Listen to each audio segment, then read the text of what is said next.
We recently received a request from a user asking us the best way to add backdated journal entries into the LDS Journal system. So what we're going to show you today is how to create a new entry and change the date, and also how to go back in time in the LDS Journal system and add journal entries. And this would be effective if you're adding past journals or mission journals and you'd like to upload all that information into the LDS Journal system. So for this example, we're going to create another journal entry for today, and we'll say today was a beautiful day, and that always makes us happy, so we'll go over here and select that, and we'll say managed to get plenty of work done and spend time with Jen. Upon saving that entry, we'll click save. But I do recognize that, you know what, I actually meant to write that for yesterday. You can change the date very easily by clicking this Change to Date drop down, which launches the Change to Date menu system.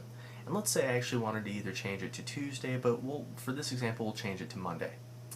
I'll click the date, the journal entry will be automatically moved, and I can hit Save and Close. And that's pretty easy if you're creating a journal entry now and you want to do it backdated.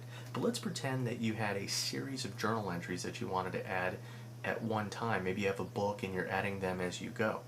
The best way to accomplish this is either from the My Journal view, you can click this Jump to Date link.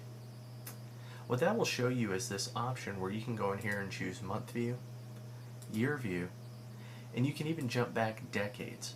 Now for this example, we're going to go back a little further just to give you an idea of what you have control of, and we're going to go back to the 1980s.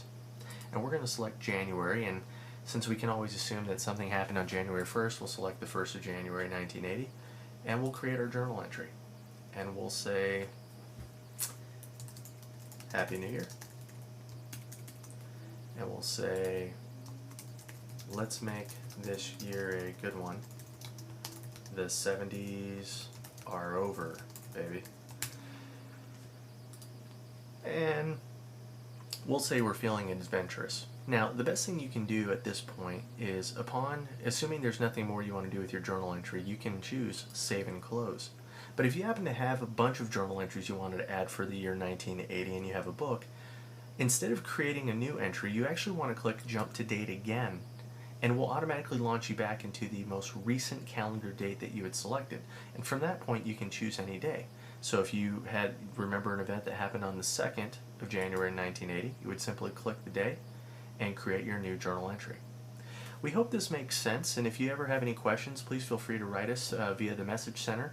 And be sure to check out the Help Center because we have a lot of tips and suggestions that might make using LDS Journal a little bit easier for you. Thanks a lot.